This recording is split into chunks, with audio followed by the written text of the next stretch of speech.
Okay, let's look at this problem. When I first glance at this problem, and I see a triangle inscribed inside another triangle, I'm usually thinking similar triangles, especially when they start to compare. Like, take a look. JK is perpendicular as they have. JK is perpendicular to KL, and this is being stretched some, so it doesn't quite look perpendicular, but it is. So these two are perpendicular. Remember, those mean they add up to 90, or the angles are 90 degrees between them. They don't add up to 90, but there's 90 degrees between those segments. MN is perpendicular to JL, so MN is perpendicular to JL, so those two are perpendicular. And JM is, so whenever it asks you, it gives us kind of stuff you need to write all over your figure. JM is 6. Sometimes kids will bring me their ACT they've been working on, and they're not writing on their figure. I can't believe it. I mean, their figure's blank. No wonder you missed the problem. You didn't attack the figure. So one of the rules to ACT is attack the figure. Draw all over it. So I'm a visual guy, maybe that's why I say that. But JM from here to here is 6. JN or here to here is 4. Okay. JL, now I'm definitely thinking. Oh, by the way, hello. No, I didn't.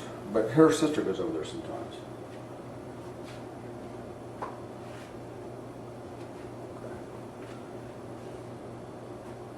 Okay. All right.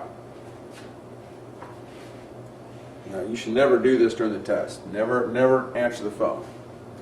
All right. I'm doing a video now, so I'll just leave this in there as an example. Okay. Bye-bye. Now, I would never answer the phone, but that's my wife, so kind of had to. But, you know, if your phone goes up, bring up phones, right? If your phone goes off, well, I've proctored exams where I've seen them take a box, and people try to supposedly throw their phones in. You're not going to do it with your iPhone, right? But they had them do it. They said, okay, everybody give us your phone. And so you need to leave it in your car. If you don't give up your phone and your phone goes off, they can, if they asked you to give up your phone and you didn't turn it off, and it does go off into the test, they can disqualify you. They can say you are a disturbance, you disturbed the class, you're out. They have that authority if they asked you to put your phone in the box or turn it off and you didn't do that. In other words, no warning. Now, most people will give you a warning, but you can't be sure of that. So there you're out the money, and you got no case because they asked you to turn it off or to put it in the box. So leave it in your car. Don't even bring it in the room with you. I know you can deal with it. I have a hard time leaving my phone anywhere too, but just for that stretch of time. Or just turn it off. Don't put it on vibrate. Turn it off. Okay, so back to what we were doing. I'm sorry. I thought I was good to make that point. So when I see this 4 to 6, and then all of a sudden they give me another one, I'm thinking ratios, similar triangles, or somewhere, even though it doesn't look obvious, they're somewhere in there. JL is 18, so they're giving us JL. So this JL from here over to here is 18. What is JK? So they want to know from here to here. So it looks like the big triangle must be similar to the little blue triangle. Let me finish off that blue triangle. Let's make sure we got it because we have time. If I was taking the exam right now, I would say, hey, they look like they're similar to me. I'm going for it. But you know, since we have a minute here, so what we're saying is, what we're contending is that the little blue triangle is similar. Little blue right triangle is similar to the bigger triangle here. All right. Obviously, those two, you know the old geometry to prove similar triangles: side, angle, side, angle, angle, angle, those kind of things. Side, side, side. Well, those two angles are the same. They share that angle, so that angle is the same. Well, therefore, if those two are the same, then those two angles must be congruent as well. Therefore, by angle, angle, angle, this is going to be two similar triangles. Okay? So, Now let's keep going. If that's the case, then I can match up carefully. I can match up corresponding sides. So the hypotenuse to the big one is 18. The hypotenuse to the little ones is 6. I'm trying to find JK.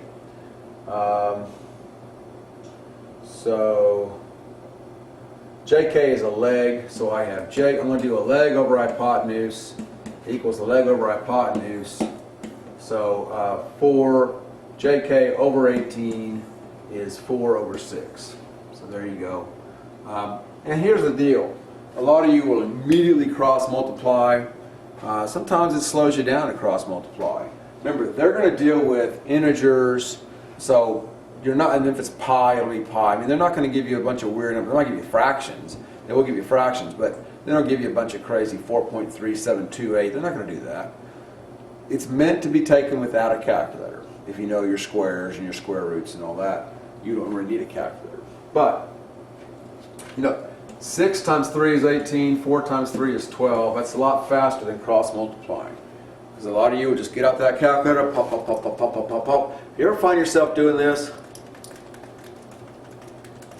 if you push so many buttons, you made a mistake. Or you're just missing the shortcut. All right, you're wasting time.